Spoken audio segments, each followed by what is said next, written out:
કેમ વિડીયો બનાવ્યો? કેમ કે હું જોઈ ગઈ છું આ કેરી, અને આ પકવેલી કેરી નથી, આ ભગવાને પકવી છે, મતલબ ઓટોમેટિક ઓબા પર પકવેલી છે. તો પેલા જે લોકેશન પર અમે આવ્યા છે એને કાકા લાયા છે, એટલે મને કે બેન તમે કેરી કહો, એટલી સોફ્ટ છે, એટલી મસ્ત છે ને. તો મને એમ જ થાય કે ચલો ને એમના માટે વિડીયો બનાવીએ. અમે આપણે યુટ્યુબમાં વિડીયો તો નાખવાનો હોય જ છે, તમારા જોડે બી શેર કરી દઉં. એટલે મને છે ને અમુક સિઝન છે, અમુક ઋતુ પાછળ બેકગ્રાઉન્ડમાં બહુ અવાજ આવતો છે, નહીં તમને પબ્લિક બહુ બોલી રહી છે તો બોલ્યા કરે, પણ આમ ગામડામાં આવું ને એટલે જે સિઝન પ્રમાણેના ફળ મળતા હોય ને એ ખાવાની મજા જ અલગ આવે. એટલી મસ્ત છે ને, આટલી મસ્ત કેરીમાં સાચીમાં પેલી આર્ટિફિશિયલ પકવેલી હોય ને, મતલબ કૃત્રિમ રીતે પકવેલી, એ બી એટલી મસ્ત નહીં હોતી. આ ટેસ્ટમાં બી સારી છે ને સ્મેલ બી મસ્ત આવે છે. ઓકે, મસ્ત છે. તો ચલો હવે કેરી ખાઈએ, એન્જોય કરીએ.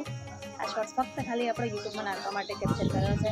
ઓકે, તમે કેરી વેરીઓ ખાધી કે નહીં ખાધી મને કમેન્ટ્સમાં જણાવજો. હો ને, આ કમેન્ટ્સમાં જણાવજો. કંઈક કોઈને મળતું આવે છે ને, છોડો, તમે તમારા કમેન્ટ્સ કરજો.